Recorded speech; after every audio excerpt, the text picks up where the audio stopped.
dindən danışan, xüsusən modernizmin təsiri ilə yeni İslam modeli təqdim edən insanlar var ki, onların danışığını dinləyən bir adam dinləyib təsdiq eləsə özü dindən çıxar. Yəni düşünün ki, bir adam Qurana inandığını deyir, namaz qıldığını deyir və deyir ki, amma Quranın müəyyən hökmləri, müəyyən hissələri hal-hazırdakı günümüz dünyası üçün deyil. Bu açıqdan və ya dolayı yolla Allahın ayələrinin bir qismini qəbul edib, bir qismini inkar etməkdir. İnsan necə ki İslam'a dili ilə girir, insan İslamdan da dil ilə çıxır. Yəni dedikləri ilə insan İslam'a girdiyi kimi, dedikləri ilə də İslamdan çıxır. Elə bir söz deyərsən ki, unudub gedərsən, üstündən 50 il keçib ölüb getmirsən, amma o söz səbəbilə Allah Azza və Cəllə sənin digər günahları bağışlayır və cənnətini alır. Onun üçün də dil insanı ya cənnətə aparan bir ünsürdür, ya da cəhənnəmə aparan bir ünsürdür.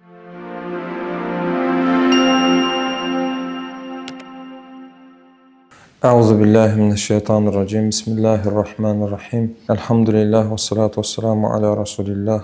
Rabbi şrahli sadri ve yessirli emri ve hlul uqdeten min lisani yefkahu qavli. Uca Rabbimiz Qaf surəsinin 17-ci ayəsində buyurur ki: İz yetelaqqal mutalaqqiyani anil yemini ve anil şimali qa'id. Onun sağında və solunda iki mələk oturaraq əməllərini yazır. Mə yelfizu min qavlin illə ladayhi raqibun atid. O nə desə mütləq yanında hazır durub onu nəzarət edərlər. Bu qeyd etdiyimiz Qaf surəsi 17 və 18-ci ayələrində Uca Allah insanın ağzından çıxan hər bir şeyin yanındakı mələklər tərəfindən yazıldığını bizə xatırladır. Ümumiyyətlə diqqət etsək, insanı Allahın razılığından, Allahın rızasından ən çox uzaqlaşdıran, Allahın əzabına müstəhaq olmasına ən çox səbəb olan bəzi ünsürlər var. Bunlardan birisini bu ayədə görmüş oluruq. Yəni biz dediyimiz hər bir şey qeyd olunur, yazılır və dediyimiz hər bir şeyin hesabı var. Tirmizinin rəvayət etdiyi uzun bir hədis var. Muaz ibn Cəbəl rəvayət edir. Hədisin sonunda Allah Resulü sallallahu aleyhi və səlləm dilinə işarət eləyərək bunu qoru deyə tövsiyə eləyir. Muaz bin Cəbəl radiyallahu anh, ya Resulullah, biz dilimizlə dediyimiz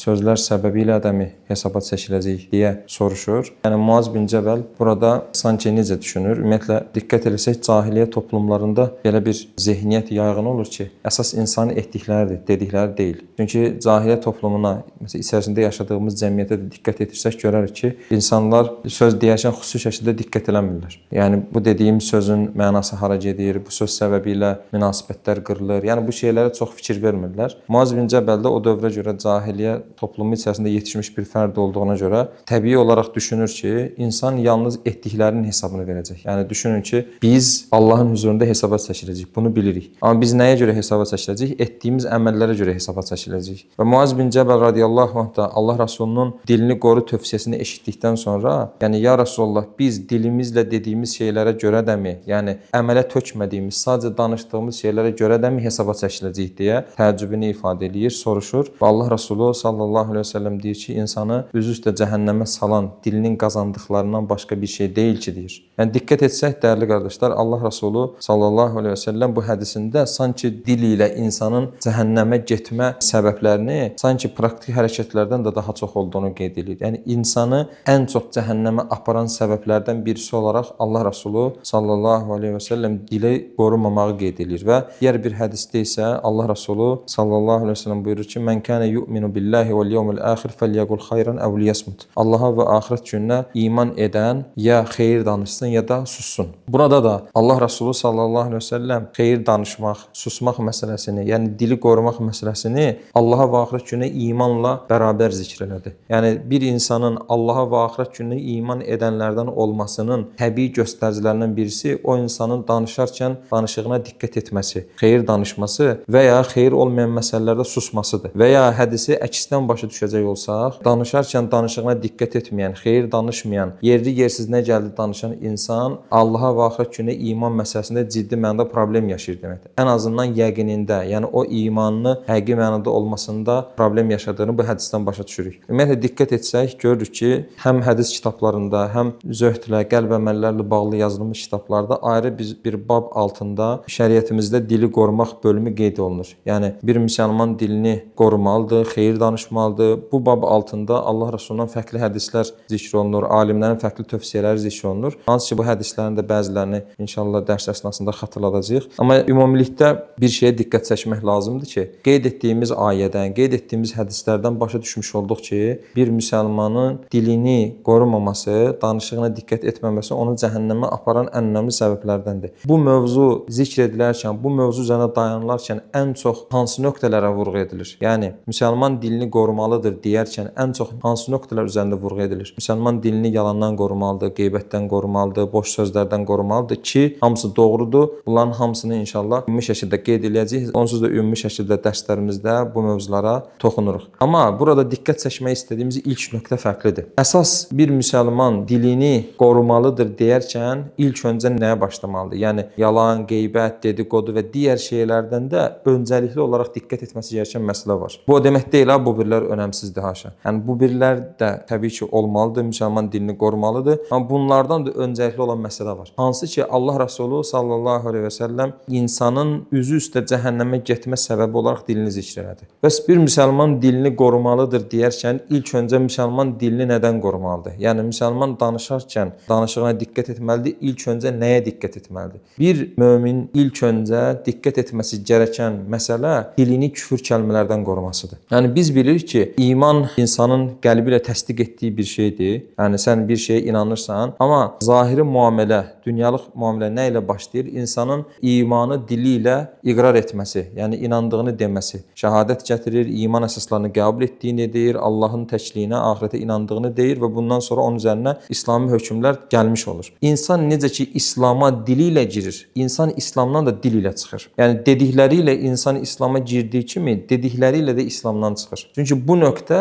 hal-hazırda bizim yaşadığımız şərtlərdə, yaşadığımız dünyada ən az diqqət edilən nöqtələrdən birisidir. Niyə görə? Çünki elmin azaldığı, həqiqi elmi ilə əməl edən elm əhlinin azaldığı, müsəlmanların zəif olduğu bir dönəmdə yaşadığımıza görə belə dönəmlərdə haqq ilə batil bir-birinə qarışıq şəkildə olur. Necə ki başqa dərslərimizdə də qeyd etmişik, Allah Rəsulu sallallahu əleyhi və səlləm belə dövrlərdən bəhs eləyərkən adam mömin olaraq sabahlayar, kafir olaraq axşamlayar deyir. Yəni insan hər zaman imanı itirmə riski daşıyır belə ortamlarda. Niyə görə belə olur? Çünki belə vəziyyətlərdə haqq ilə batil bir-birinə qarışıq vəziyyətdə olur. Yəni adam haqq ilə batili bir-birindən seçmək üçün biraz daha ona fəhm lazımdır, elm lazımdır, bilgi lazımdır və lazımi bilgini əldə edə biləcəyi çox bir yer yoxdur. Belə olduğu halda bir müsəlmanın dilini küfrdən qoruması hər zamankindən daha çətin vəziyyət alır hal-hazırki vəziyyətdə. Ümumiyyətlə biz bilirik ki, həqiqi mənada Allaha və axirətə iman edən bir müsəlman küfrə düşməkdən qorxmalıdır. Necə qorxmalıdır? Allah Rəsulu sallallahu əleyhi və səlləm hədisində buyurduğu kimi bir müsəlman küfrə düşməkdən atəşə atılır kimi qorxmalıdır. Yəni atəşə atmaq, yanmaq bir insan üçün bu dünyada işgəncələrin, əziyyətin ən ağırı qəbul edilir. Yəni insanın heç arzulamayacağı bir vəziyyətdir. Ən pikindən, ən zirvəsindən Allah Rəsulu örnək verir ki, bir insan normalda necə atəşə atılmaqdan qorxursa, bir müsəlman da iman etdikdən sonra küfrə düşməkdən o şəkildə qorxmalıdır. Onun üçün də Allah Teala kitabında möminlərin dualarını bizə öyrədərkən bu nöqtəni də möminlərin dualarının içərisində zikr etməklə bizə bir şuur öyrədir. Rabbana la tuzigh qulubana ba'da iz hadaytana və hab lana min ladunka rahmeh innaka entel vehhab. Ey Rəbbimiz, hidayətə çatdırdıqdan sonra qəlblərimizi saptırma. Bizi hidayətə çatdırdıqdan sonra bu hidayət yolundan bizi döndərmə. Bizə qatından rəhmət bəxş et. Həqiqətən sən sərhədsizcə lütf edənsən. Yəni mömin davamlı iman yolunda sabitliyi Allahdan istəyir. Necə ki biz davamlı Fatihə surəsində İhdinəs sıratal müstəqim deyərkən əslində Allahdan bu yolda sabit olmağı və bu yolda ölməyi istəyirik. Necə ki peyğəmbərlərin duaları belə bu istiqamətdə idi. Təvaffəni muslimən, ey Rəbbim canımı müsəlman olaraq al. Yəni bir müsəlmanın belə bir dərdi olmalıdır ki, küfrə düşməkdən qorxmalıdır bir müsəlman. Küfrə düşməkdən qorxan bir müsəlman necə gəldi danışa bilməz. Yəni başqaları kimi necə gəldi danışa bilməz. Çünki bir müsəlman bilir ki, küfrə düşməsi üçün necə imana dil ilə girdisə, dil ilə dediyi sözlər bəs eləyir. Allah qorusun, müəyyən sözlər var ki, o sözləri dediyi zaman insan küfrə düşər. Və normalda bir müsəlman bu mövzuya diqqət etməlidir. Hər zamankindən daha çox yaşadığımız şərtlərdə diqqət etməlidir. Niyə görə?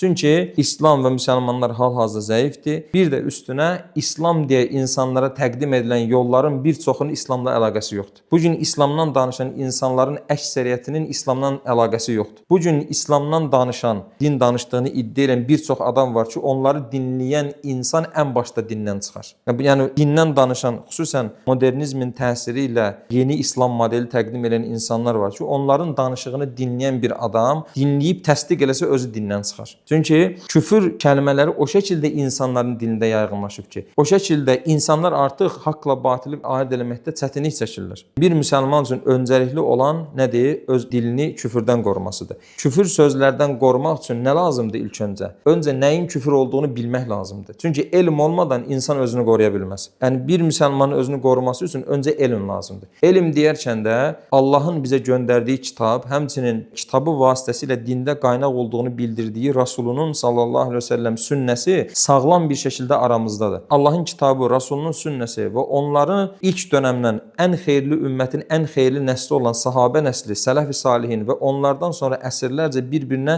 ötürərək o Quran və sünnənin orijinal fəhmini, anlayışını bizə çatdıran alimlər var ki, bu anlayış da ortadadır. Yəni əslində qarışıq heç bir şey yoxdur. Sadəcə sapmaq istəyən özü sapır. İnsan doğru şəkildə öyrənmək istəsə dinin nə olduğunu, ana qaynaqlara baş vurub nəyin nə olduğunu öyrənə bilər və öyrəndiyi zaman o zaman özünü nədən qoruması gərəkdiyini bilər. Məsələn biz fərqli şəkildə dərslərimizdə toxunmuşuq bu mövzuya. Ümumi şəkildə insanlar hansı nöqtələrdə küfrə düşür? Baxın, burada konkret nədən bəhs edirik? Biri var, adam şuurlu şəkildə İslamı inkar eləyir. Allahın təkliyini inkar eləyir, axirəti inkar eləyir, peyğəmbərliyi inkar eləyir şuurlu şəkildə. Bunun nə olduğunu sıravi bir müsəlman bilir. Bilir ki, özünü bu şeydən qorumalıdır. Yəni ümumilikdə namaz qılan insanların düşdüyü xətalar bu cinsdən deyil. Əsasən nədir məsələ? Ən təhlükəli tərəfi. Ən təhlükəli tərəfi özünü İslama nisbət edən, namaz qılan və ya namaz qıldığını iddia edən ki, qılırlarmı o da başqa bir şey. Oruç tutduğunu iddia edən, İslama aid müəyyən əməlləri yaşadığını iddia edən insanların çatdırdığı din modelinin içərisindəki problemlərdir. Yəni düşünün ki, bir adam Qurana inandığını deyir, namaz qıldığını deyir və deyir ki,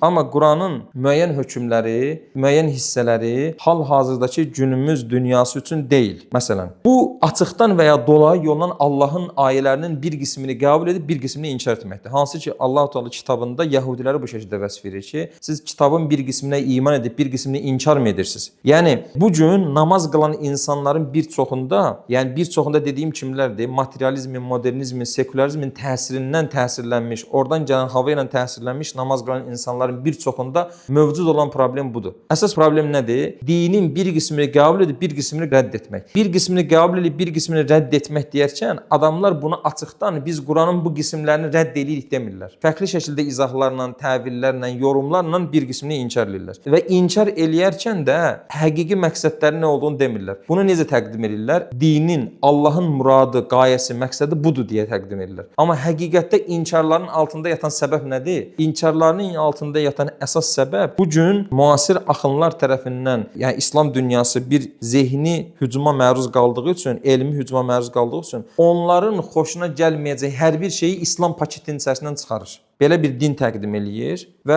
əsas məsələ nədir? Elə bir Allah inancı təqdim eləyirlər ki, sadəcə insanın ibadət həyatına qarışan, həyatın digər sahələrinə qarışmayan bir Allah inancı. Belə Allah inancını qəbul eləyən və ya dediyi ifadələrlə dolayı yolla bunu deyən adam namaz qılsa da İslamdan çıxar. Onun üçün də küfrdən qorumaq deyərkən, özümüzü küfrdən qorumaq deyərkən ən əsas diqqət edilməsi gərəkən budur ki, Quranı bir bütün olaraq Allahın bizə göndərdiklərini ilk dövrün insanlarının, yəni sahabələrin, hansı ki Allah Resulü onlara öyrətmişdi. Sahabələrin, sələf-i salihinin və ümmətin ana xəttinin, əhl-i sünnətin o anlayışı üzrə qəbul etmək. Bu cür qəbul edildiyi zaman Quran qəbul edilmiş olur. Yoxsa ki Quranı qəbul etdiyini deyən, amma Quranla savaşan bir çox insan var. Bu Quranı qəbul etmək sayılmır. Öncəliklə bura diqqət etmək lazımdır. İkincisi, baxırıq ki, namaz qılan insanların diqqət etmədiyi küfür məsələləri. Məsələn, dindən danışan bir çox insanın yenə də cahili toplumun, cahili cəmiyyətin təsiri ilə etdiyi bir şey var. O da nədir? Bilirsiniz ki, cahili cəmiyyətlərin bir xarakterik özəlliyi də var ki, cahiliyyədə yetişən insanlar qeyri-ciddi insanlar olurlar. Yəni ciddi insan tapmaq çox çətindir. Həqiqətən indi öz cəmiyyətimizə baxın, gənclərin arasında gəzirsiniz, baxırsınız. Çoxu belə mənəviyyatsız, mədəniyyətsiz, yəni nə etdiyini bilməyən, yerli-yersiz gülən, nəyə güldüyünü də bilməyən, belə keyfiyyətsiz gülən, keyfiyyətsiz yaşayan insan topluluğudur. Qeyri-ciddi insanlar olduqlarına görə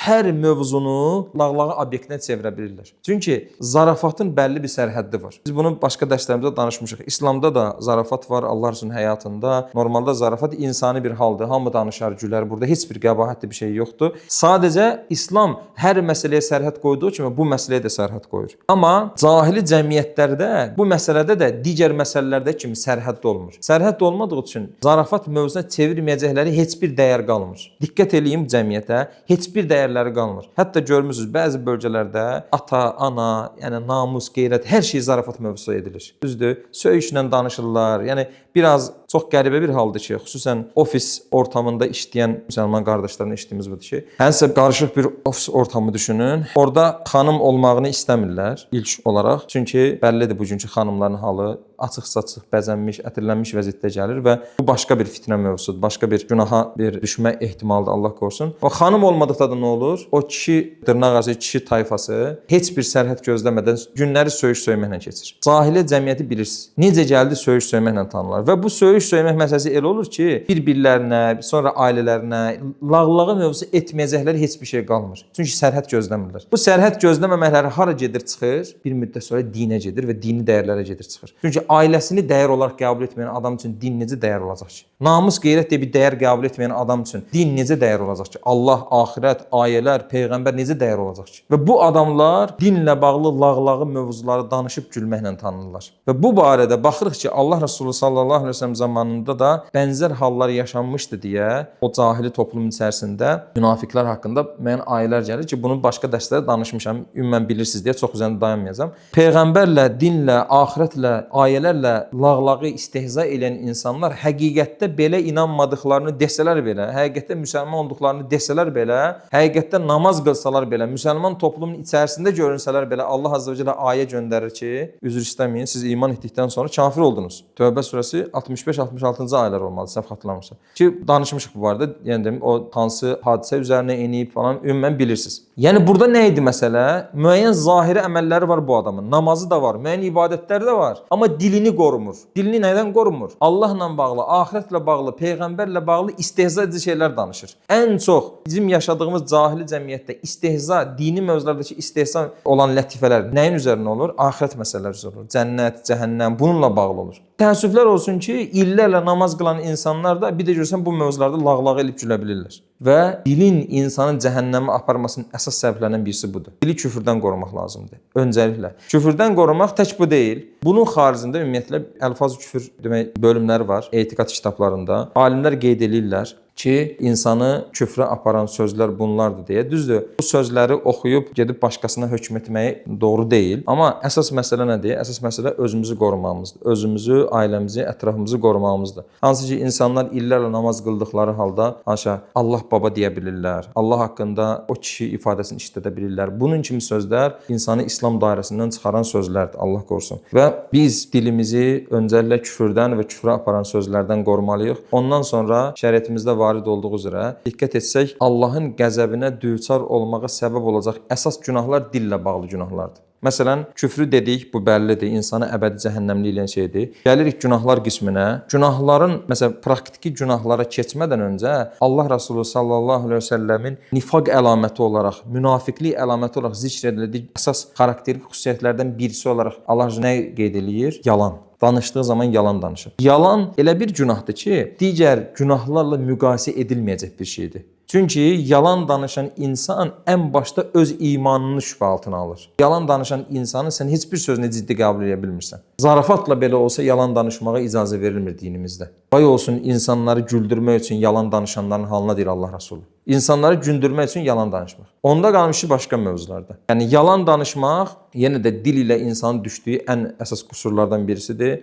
Baxın, dedik küfür, sonra yalan ki, hamısı ayrı-ayrı dərs mövzusudur. Sadəcə ümumi xatırlatma edirik. Sonra insanın dili ilə düşdüyü ən böyük problemlərdən birisi qeybət məsələsidir ki, Allah Rəsulü sallallahu əleyhi və səlləm İmam Müslim səhihində rivayet etdiyi hədisdə buyurur ki, bir müsəlmanın digər müsəlmanı xoşlanmayacağı şəkildə anmasıdır qiyabında, yəni yəni onun olmadığı zamanda xoşlanmayacağı şəkildə anması qeybətdir və sahabələr soruşurlar ki, bu gün bir çox adamın bunu eşitdiyi zaman soruşduğunu sahabələr soruşurlar ki, ya Rasulullah, dediyimiz o hallar, o qüsurlar həmin adamda varsa da mı qeybətdir? Allah Rasulü buyurur ki, əgər varsa qeybətdir, yoxdursa iftiradır ki, bu daha çirkin, daha böyük bir günahdır. Və qeybətin böyük günahlardan olması mövzusunda icma vardır deyir İmam Qurtubi. Digər təhlükəli tərəf odur ki, baxın, hələ dilin insanı sürüklədiyi bəlalardan danışırıq. Digər bəlası budur ki, qeybət insanın etdiyi digər günahlarla hansı nöqtədə müqayisə edilə bilməz? Allah qorusun, məsələn, içki var, zina var, başqa günahlar var. Onlarla